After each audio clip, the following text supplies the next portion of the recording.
नमस्कार मित्रांनो, मी बी के माने. आज आपण पाहणार आहोत आराम क्षेत्र.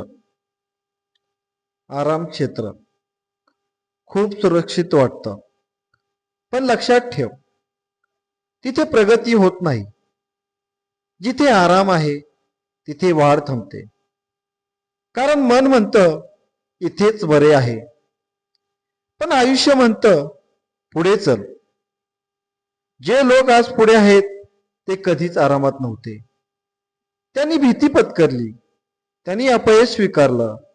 आजचा त्रास उद्याच्या ताकदीसाठी असतो. स्वतःला एक प्रश्न विचार, मी आरामात आहे की वाढत आहे?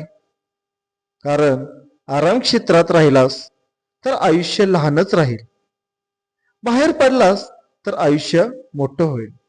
मित्रांनो, अशाच मोटिवेशनल टिप्स ऐकण्यासाठी ओनली मराठी ऑडिओ बुक्सला लाईक, शेअर, सबस्क्राईब करा.